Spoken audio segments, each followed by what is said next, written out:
I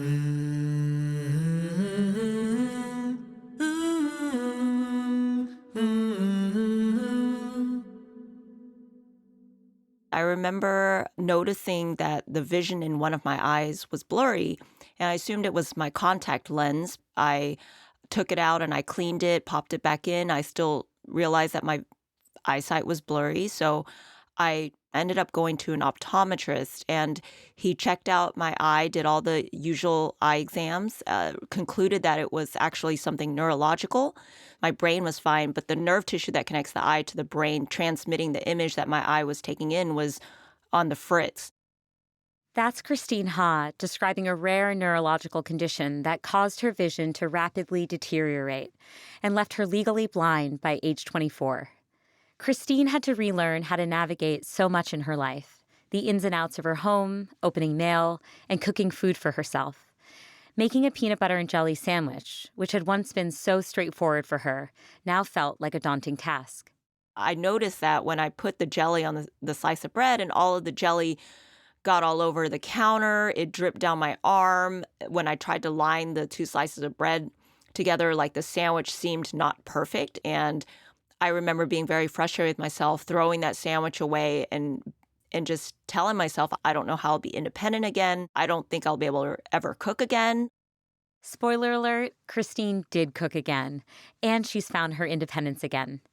Today, Christine's a world-renowned chef who goes by the nickname The Blind Cook. She won season 3 of the hit reality TV show Master Chef in 2012. And she's written a New York Times best-selling cookbook and owns 2 restaurants in Houston, Texas. On today's episode, a blind woman becomes a master chef and redefines what independence means to her along the way. I'm Maya Shankar, and this is A Slight Change of Plans, a show about who we are and who we become in the face of a big change.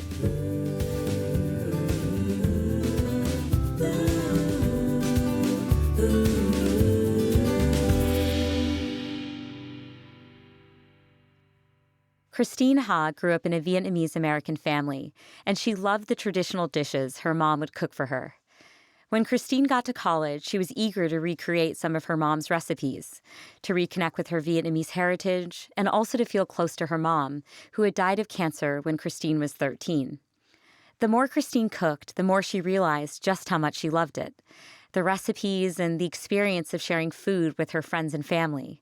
So she turned it into a full-on hobby. But that all changed for Christine when she was diagnosed with neuromyelitis optica in her early 20s. She experienced blurry vision, numbness in her arms and legs, partial paralysis, and seizures. While medication would help with many of these symptoms, doctors told her to expect severe and permanent vision loss. I asked Christine to share what it was like to receive this news. I was very fearful. I felt very alone because at the time I was in my early 20s, and of course, most of my friends were not experiencing that. None of them I really knew had to deal with chronic illness, vision loss, those types of things. I think when you're in your 20s, you assume you're invincible and you don't think you're going to be dealing with stuff like that until you're much, much older. So I felt very alone in what I was experiencing, and no one could really relate. And so in my head, I was thinking, why are my friends not caring as much as I do about what I'm going through?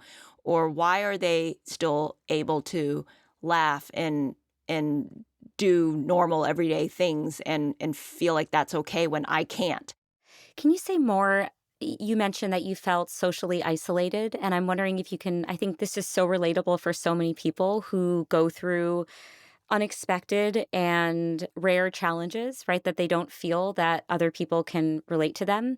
So it's definitely a grief experience. So earlier in life, I had to grieve the loss of my mom when she passed away when I was young, but it's similar in that you go through the same motions. I was in denial, and then I felt upset that I was going through this and other people didn't understand. I felt alone.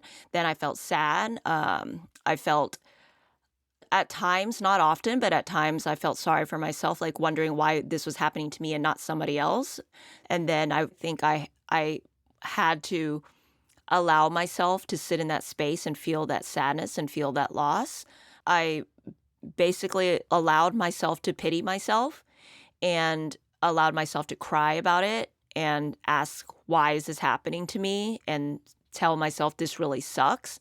And it took some time, a lot of thinking and just kind of ruminating with my own thoughts in my head.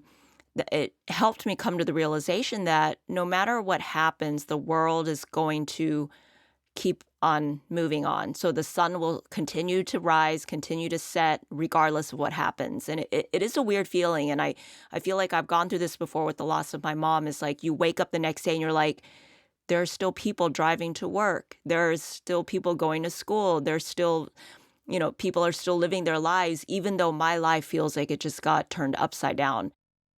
You mentioned that you had lost your mother at a young age. I imagine that this forced a kind of independence on you. And I'm wondering whether that independent mindset in some ways prepared you for this moment of deteriorating vision. It's interesting you say that because I almost thought it was the opposite. So, because I lost my mom when I was young, I did feel like I had to grow up fairly quickly and become very independent and rely mostly on myself. And when I lost my mom, I realized that you cannot depend on any person in your life because in a second, that person could be gone and then your whole world gets turned upside down. So, I think for me, losing my mom forced me to be independent and not depend on other people. But actually, when I started losing my vision, I had to give up independence and I had to depend on people more and ask for help for even the most mundane of tasks like reading my mail or um, trying to identify things in the refrigerator or pouring myself a glass of water to drink. And so it stripped me of my independence. So in a way, I really wasn't prepared for that because losing my mom did make me independent, and then losing my vision made me learn to be dependent again. Yeah. And it sounds like, from what you're describing, that being independent had become a large part of your identity. So maybe you were in part grieving a loss of independence since you were now going to have to rely on people in a way that you hadn't before. Oh, definitely. I always say the hardest thing about the vision loss was the loss of some of the independence that I was used to. Hmm. So your vision is slowly deteriorating. Is there a moment where maybe it hits you for the first time? This is not getting better. In the past, maybe I've been able to fight my way through problems, but this is one I just don't have any chance against it.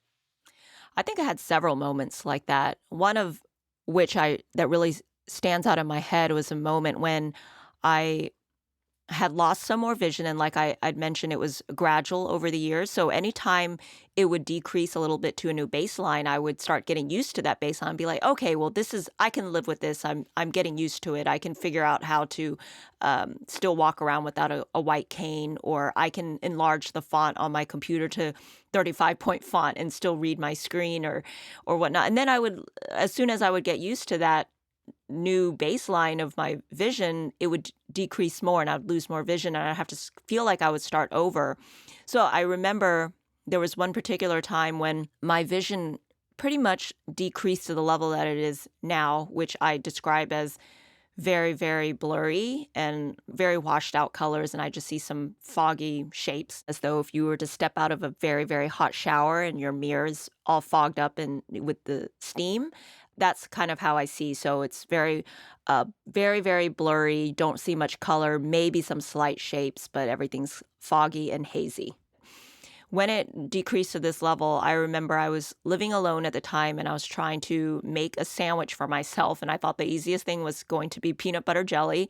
So I was like, okay, I could find the bread. It's already sliced up. I just pull the slices out and I would just find the peanut butter by smell, find the jelly by smell, and then use a butter knife to spread the peanut butter and the jelly on the two slices of bread. But I think I was in a very precarious mental state at that time already. And it's not that the sandwich has to be perfect to be edible and good, but I noticed that when I put the jelly on the slice of bread and all of the jelly got all over the counter, it dripped down my arm. When I tried to line the two slices of bread together. Like the sandwich seemed not perfect. It was, and growing up too, I'm very much a perfectionist and I still sort of am. So I think just not being able to make a perfect PBJ sandwich at that time was kind of like the straw that broke the camel's back. And I remember being very frustrated with myself, throwing that sandwich away and just telling myself, I don't think I'll be able to ever cook again. I don't know how I'll be independent again. That's a moment that stands out in my head, but I've had many of similar moments like that. Yeah, it strikes me that in the face of protracted vision deterioration, the obvious upside is that it's giving you time to adapt to your new world and find new habits and restructure your life. But on the other hand, there is this torturous aspect that you described, which is, you're clearly a highly motivated and adaptable person. And at every step you're saying, okay, I got this. I got this, folks. I can work at this level. And then you're taunted by the fact that it just keeps getting worse. And so I imagine, yeah, you just kind of want to rip off the Band-Aid at a certain point and know what the end outcome is. Yeah, I'm always the kind of person too that would rather know the bad news than not know. So it's always so much more anxiety of not knowing, like, oh, will my vision get worse or Yeah. will I be able to How do bad will it this? get? Exactly. So where do you go from the peanut butter and jelly sandwich moment? Allowed myself for however long I needed to feel bad about not being able to make a peanut butter jelly sandwich. And then slowly, I think I just thought more about, okay, well, I didn't get it right that time, but when I'm in a better headspace, let me try again. And then I would notice I could incrementally improve at little things in the kitchen.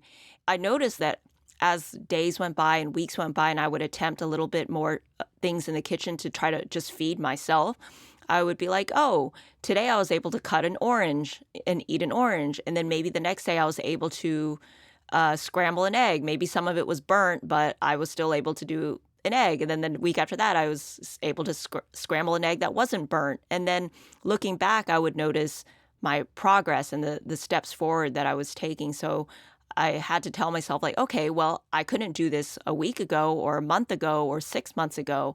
And then when you realize that you're making progress, I think it helps build confidence.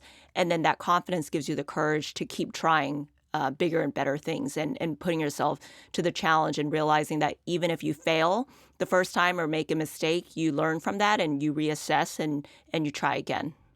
Yeah, you mentioned the victory you felt at being able to peel an orange. And I'm wondering if you can tell me more about how it is you had to change your relationship with cooking.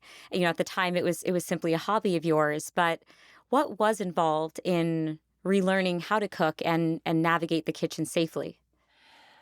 It remained a hobby of mine for quite a long time, and I was losing my vision in this at the same time when I was voraciously teaching myself how to cook and reading all sorts of cookbooks and experimenting in the kitchen. So each time I would lose a little bit more vision and it would decrease to like some new level, I would have to teach myself again how to accomplish the same things in the kitchen. And like I said, it was kind of a matter of taking these small steps and celebrating these small victories. But eventually I would just focus on being able to do things with my remaining four senses. And that actually taught me that cooking is much more of a multisensory ordeal than we often expect. Like, you can definitely get by in the kitchen with your sense of touch and your sense of smell and your sense of taste. Those things I would say are the most important in the kitchen.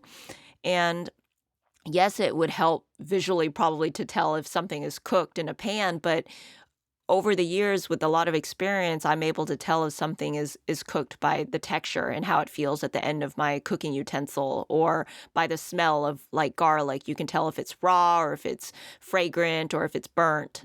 So just learning over time to rely on my remaining four senses much more so than my sense of vision was really how I got back into the kitchen and taught myself how to cook a lot of the dishes that I'd cooked before. And I actually think with my sense of sight out of the picture, I became much more of a nuanced cook in the kitchen, and I would pay much more attention to the small changes that a seasoning would make in a dish, and I'd pay much more attention to how things taste in your mouth when it comes to temperature and texture. And so I think that allowed me to focus more on those aspects of food, which helped me in some way become a better cook. So you end up writing a blog about your experiences in the kitchen at a website you create, which is called theblindcook.com. And somewhat unexpectedly, the casting crew of this reality TV show, MasterChef, catches wind of your blog and ends up reaching out to you. Yeah, it was a strange one at first because I didn't believe it. And I remember I received an email through the contact form, and they said, "Hi, I'm the casting producer for a show called MasterChef. It's with Gordon Ramsay. It's on Fox. We wanted to see if you would like to audition." And I asked my husband, I was like, "Hey, isn't this name familiar, Gordon Ramsay?" And John's like, "Yeah, that's the chef that's from the UK that's on like Hell's Kitchen and all that stuff. And he's always known for cursing at people, blah, blah, blah." And then he was like, "Oh, if that's legitimate, you should totally go and audition for the show." But we were like, "Is this for real?"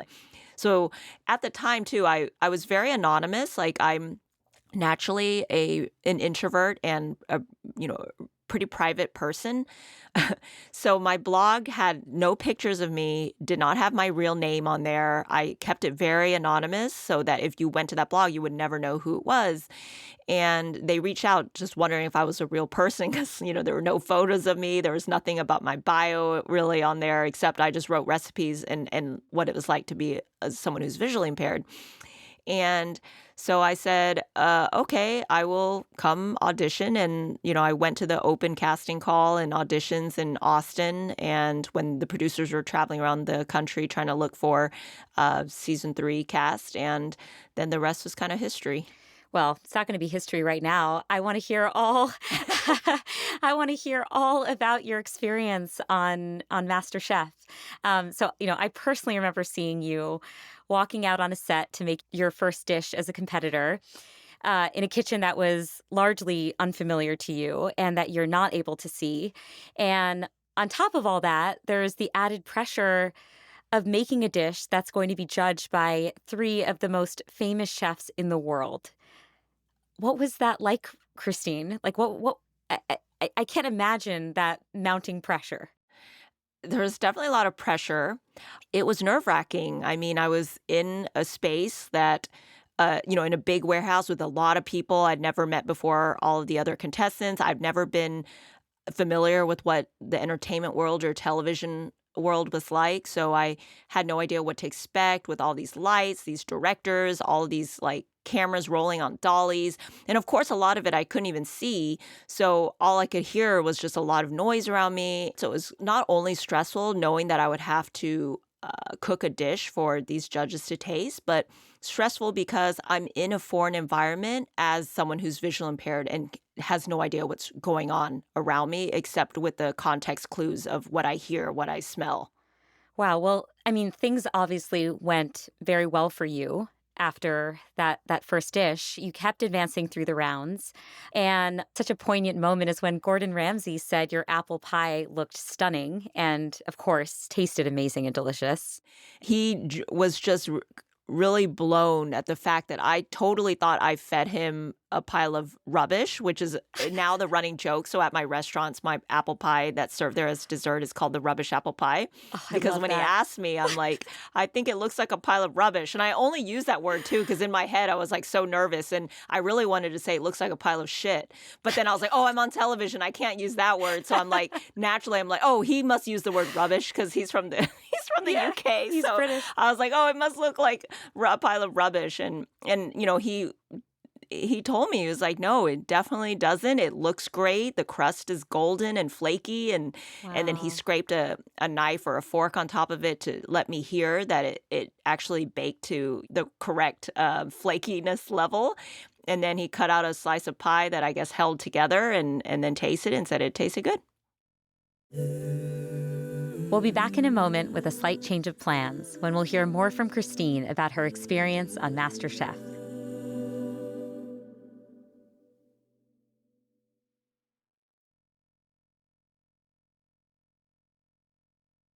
There was this one moment when you were on MasterChef that really affected me where You said you felt your vision impairment was affecting people's ability to focus on what mattered most, which was your cooking skills. I didn't want people to think that what I was doing was so great or even better because it was someone that's visually impaired. I wanted to compete on the same level and be judged as the same level as everybody else. While, yes, maybe it's going to be harder for me to do things because I'm visually impaired, but I didn't want that to be my quote unquote handicap. I wanted people to focus more and judge me and give me true constructive criticism based on my merits in the food I was putting up to be judged. Yeah, and did you feel that by the end of the process that was happening for you? I do. I mean, it wasn't easy. So coming into it, they had to adapt my particular cooking station so that I could use it as a cook who's visually impaired. So I needed some assistance in certain ways or adaptations that made sense, but it's not like would ask for more time for my challenge or expect like a different ingredient or expect special rules to be made for me. So at the beginning, yes, I did feel that insecurity that I wasn't sure how I would be treated because I'm sure a lot of people had never expected someone who is visually impaired to be able to cook. And I remember some people asking me, like, well, how are you going to cook? Like, are you going to stand on the side and call out your recipe and have your husband, my husband John was there at the time to assist me as my sighted guide. They were wondering if he would do all the cutting and I would just be on the sidelines, like telling him what to do. And I'm like, in my head, I was dumbfounded. I'm like, no, I'm going to use the knife. Of course. Like, that would be weird. So there was those kinds of questions from people who I think were completely surprised to see someone who's visually impaired, or they thought that I was like a gimmick that was brought on by the producers for the ratings. And I was also insecure because still in the back of my head, I'm like, yeah, I do have a disability that will make it harder for me to compete with everyone else who's sighted. But I think as the competition went on, I started understanding what my strengths were, and I started playing to those strengths. And I think that's what helped me go all the way to the end. And what did you feel those strengths were?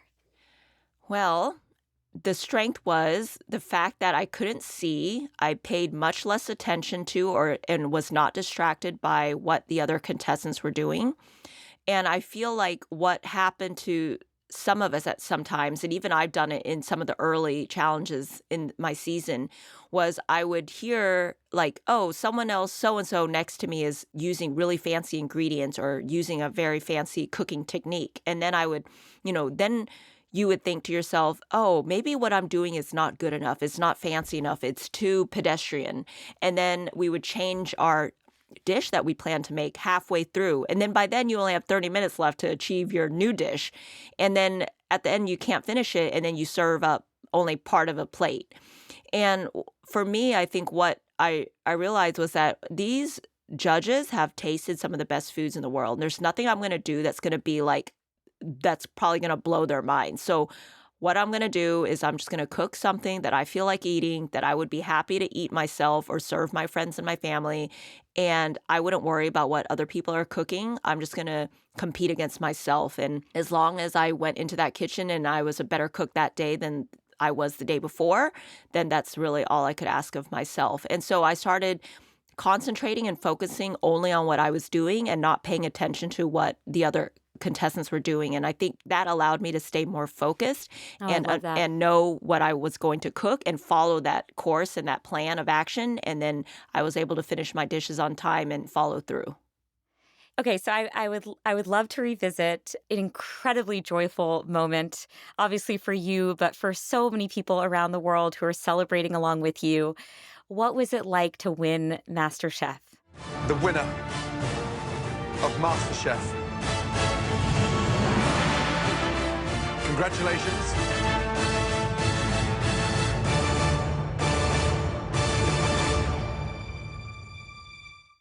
Christine. Yeah, my first thought was, thank God this thing is over. It actually took me like 2 days for it to really sink in. I think it was the biggest shock I'd experienced in my life. And I I remember that first night after winning, I could not sleep at all. And then it didn't really sink in that I'd won the whole thing until about 48 hours later. Wow. I'm wondering if there was anyone in particular that you heard from after your win that had a particular impact on you. Um, there are a lot of people that have reached out over the years, and I was just flooded with different stories about people recounting their own struggles, whether it was with vision loss or any sort of disability, whether it's mental or physical. And all of these people just came with their shortcomings to me and being very honest about how seeing my story helped them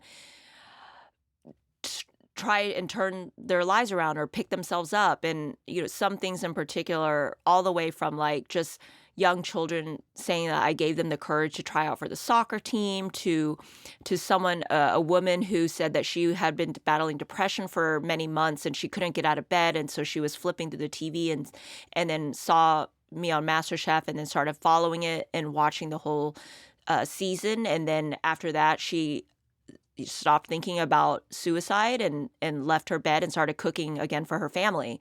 So those sorts of stories, like they're so moving, and I still can't fathom the impact that I've been able to have on so many people. But I think if anything, I remember on the show, my friend Scott, who's one of the contestants, he was like, you realize that after the show, even if you don't win, you're so much bigger than what this show is. And I was just like, oh, shut up, Scott. Like, I was like, I don't know what you're talking about. We were like getting into the casting van. I was like, I don't know. That's weird. And even then, like, I had no idea like the impact my story would have on people. And years later now, it's been 10 years and I still hear people watching the season for the first time and my story helping them through whatever it is that they're struggling.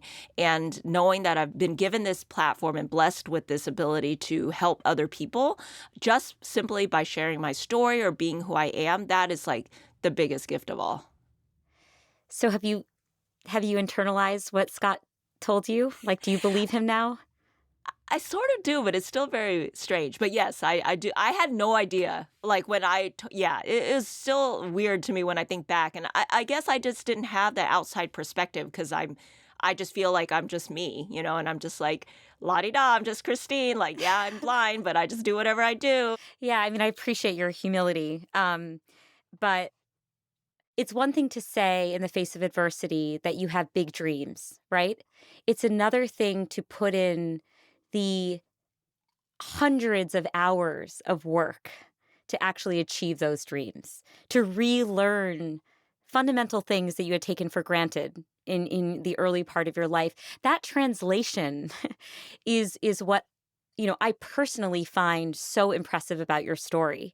And I don't want it to be lost just how challenging it is to get back into a kitchen or to adapt to life in a kitchen where you're losing your vision and you are in the presence of danger and you are brave enough to learn how to use knives and heat on a stove and beyond that, achieve artistry, right? Like mastery at the highest levels. I truly believe when people tell me these things, like what you just said, Maya, I'm like, honestly, I feel like any person that would be put in my position will figure out a way. And you could do the same exact thing that I've accomplished if you were put in that same position. And because not true. I'm sorry. I refuse to accept that. I truly believe that I Wow. think people are much more resilient than they give themselves credit for. And I'm for one of the, because I used to think I was like, there's no way I can, like, I find these goals insurmountable. And lo and behold, like day by day, like you just figure out a way. And then I was able to accomplish things. But I don't think like I've accomplished, like, I think I was lucky in that I was in the right place at the right time. And yes, I do work hard. I do concur with that. And yes, I have some talent, but I don't think I'm any more special than the next cook or the next blind person or the next whoever next to me. We always look to other people and think, oh, they've accomplished something we can't. But it really comes down to how much do you want something and how much you're going to prioritize something. And for me, cooking was It was something I just really, really enjoyed, and I didn't want to give that up because I lost my vision, so I knew I had to find a different way to go about it, and part of it is cooking as a means of survival. Like, I lived by myself when I was losing my vision. I had to, there was no such thing as Uber Eats or deliveries back then Yeah. that you were easily attainable, so I had to figure out a way to make food for myself to eat, and it was something for me to concentrate on and focus on when I was dealing with the vision loss because cooking gave me joy and I didn't always want to think about the sad things that were happening to me. Yeah. I mean, I do find it reassuring and inspiring that initially you were reliably underestimating your own resilience, because maybe that means so many of us are too. That is what I learned about myself is, hey, I am resilient. You're totally right. It's like I don't think people realize that and it was something I had to learn as well. When you realize that you are just one blip in this world or in this universe, but things will still continue to happen in the world around me. So I have the choice of either dropping out of society and feeling sorry for myself and not contributing to the world, or I have the choice of figuring out how can I, in spite of the hand that was dealt with, or in spite of the challenges that I'm trying to overcome, how can I pick myself up and plug myself back into the society as it continues? You've said that if you could get your vision back, you wouldn't. And I'm wondering, well, one, if you still feel that way, and if you can say more about that. Okay. Well, if I could get my vision back for like 5 minutes or like a day or a week, I totally would because I want to know what like 4K filming looks like. I always hear, I'm still stuck back in like, I don't even know when. I don't know what Ariana Grande looks like. I don't know what Justin Bieber looks like. I do believe that it is a gift to be able to see Ariana Grande. I think you could pass on Justin Bieber in current form. There's a lot of just things that have happened, or cars nowadays. I don't know what the Tesla looks like. There are just things that all of my friends talk about that I feel I'm just at a loss. I can't fully experience these conversations. So I definitely want to see what my friends and my family look like today. I don't necessarily want to know what I look like because it's been a long time. you, But you look great. but I think it would be really weird for me to completely gain my vision back permanently because I'm so used to living the life that I have now, and I feel like doing some of the things that I do without vision, it seems kind of more fun or more accomplished in a way that I think it would just be weird to have my vision back. I want to dig into your relationship with independence today because my personal perspective, kind of crushing the independence game, Christine.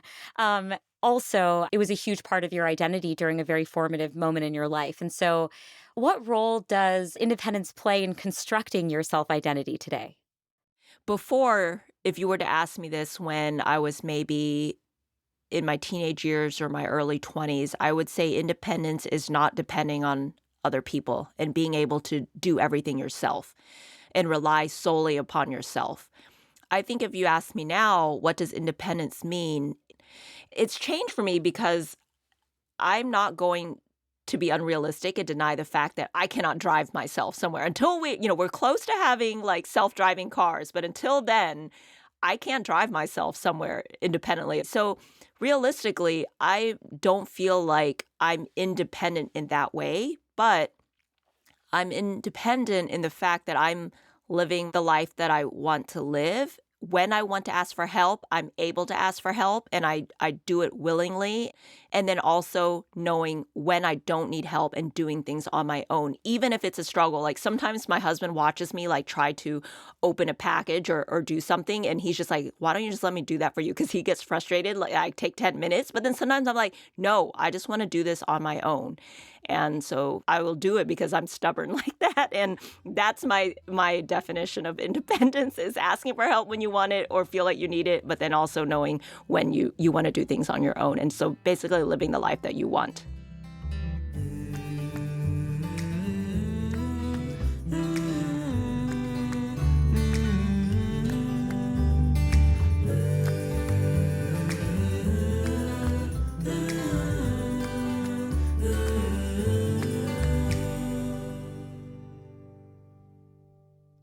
Hey, thanks for listening. Join me next week when we have a returning guest, Scott. We first heard from him on a Slight Change episode called The Life-Changing Diagnosis. At the time, he was in the middle of treatment for stage 4 bone cancer. Today, he's successfully completed treatment and is adapting to life back at home in California. When you're given the command by a very serious and well-trained doctor that here's what you must do, it's obvious that you heed that call. But now nobody's really telling you how you should be spending your time, how to relish and enjoy what you did fight for. And that is a more challenging puzzle. Scott's insights really blew me away, and I can't wait for you to hear his update. Be sure to go back to the Slight Change of Plans feed and listen to Scott's previous episode, The Life-Changing Diagnosis. See you next week.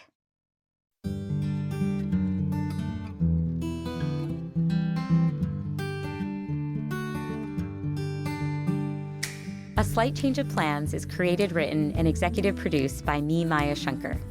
The Slight Change family includes Tyler Green, our senior producer, Jen Guerra, our senior editor, Ben Tolliday, our sound engineer, Emily Rostek, our producer, and Mia LaBelle, our executive producer.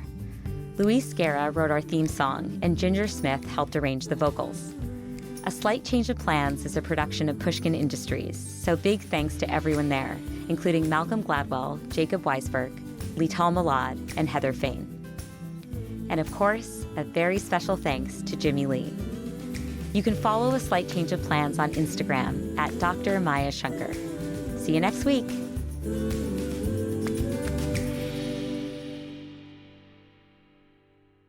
I'm wondering, Christine, what parts of your identity do you feel have stayed the same over the years, and what parts have maybe changed? I like this question. Things that I think have stayed the same. I think I'm still the same goofball. I still have the I same can tell sense that. of humor. I remember I joked with all of the producers on MasterChef. I'm like, I said so many witty things and you cut it all out, like in post-production. And they were like, yeah, well, we didn't have time for everything. Yeah, don't silence my humor, people.